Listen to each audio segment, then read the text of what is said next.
मस्जिद को कितना सजाया गया, कितना रंग रोगन किया गया है, दरवाज़ों को पेंट किया गया, नए दरवाजे लगाने की कोशिश की गई, लेकिन इन पाकीज़ा जगहों को भी, अल्लाह के घर के इन बाथरूमों का भी गलत इस्तेमाल, पान पराग खाकर, गुटखा खाकर, पान खाकर बाथरूमों में थूक कर जाते हैं, गंदगी करते हैं। कितनी गुस्ताखी की बात है। अपने बाथरूम तो साफ हो, अपने घर में बीड़ी सिगरेट भी नहीं पी जाती हो, वहाँ बीवी जूते मारेगी, झाड़ू मारेगी, वहाँ पर डांट तंबी होगी, वहाँ इज्जत जाएगी। मतलब मस्जिद का बाथरूम है, अल्लाह के घर का बाथरूम है, हमारी जिम्मेदारी थी कि हम साफ करते। इतने घटिया और गिरे हुए तो नहीं बन जाना चाहिए। हम अगर मस्जिद की खिदमत कर नहीं सकते, कम से कम मस्जिद को गंदा तो ना करें, मस्जिद को हम कुछ दे नहीं सकते, मस्जिद को बर्बाद करने वाले तो ना बने, इंतजामिया को, खादिमों को तकलीफ देने वाले तो ना बने, किसी को राहत नहीं पहुंचा सकते तो इतने बुरे क्यों बन जाते हो कि किसी को तकलीफ पहुंचाने वाले बन जाते हो, किसी की दुआएं नहीं ले सकते तो क्यों इतने बुरे बन जाते हो, किसी की बद्दुआ में तुम्हारा नाम आ जाता हो। मस्जिद की सफाई का एहतमाम, मस्जिद के दरवाज़ों की सफाई का एहतमाम,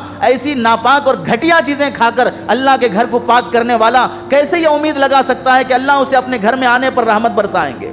उसकी दुआएं कबूल करेंगे, उसे जन्नत का मकाम देंगे, जो उसके घर को गंदा और नापाक करके उसके घर में आ रहा हो। हज़रत मालिक बिन दीनार रहमतुल्लाहि अलैह, अल्लाह का वली, कभी कभार मस्जिद के दरवाजे के गेट पर आधा आधा घंटा खड़े हो जाते और रोते रहते और अल्लाह से कहते, अल्लाह ये जिस्म, ये हाथ पैर इतने गंदे हैं, तेरे इस पाकीज़ा घर में आने के काबिल भी नहीं है। तेरा करम है कि तू एक बार नहीं, दिन में 5 बार ऐसी फरिश्तों और रहमतों के माहौल में मुझ जैसे गंदे को आने की तौफीक देता है। आधा घंटा रो कर फिर उसके बाद मस्जिद के दरवाजे में दाखिल होते। एक अल्लाह वाले वो हैं जो मस्जिद की हाजिरी को बड़ी सादत समझकर रोते हुए अंदर दाखिल होते हैं, और एक ये मुसलमान है जो मस्जिद के दरवाज़ों को, बाथरूमों को, मस्जिद के सामान को गंदा और बर्बाद करने पर तुला हुआ है।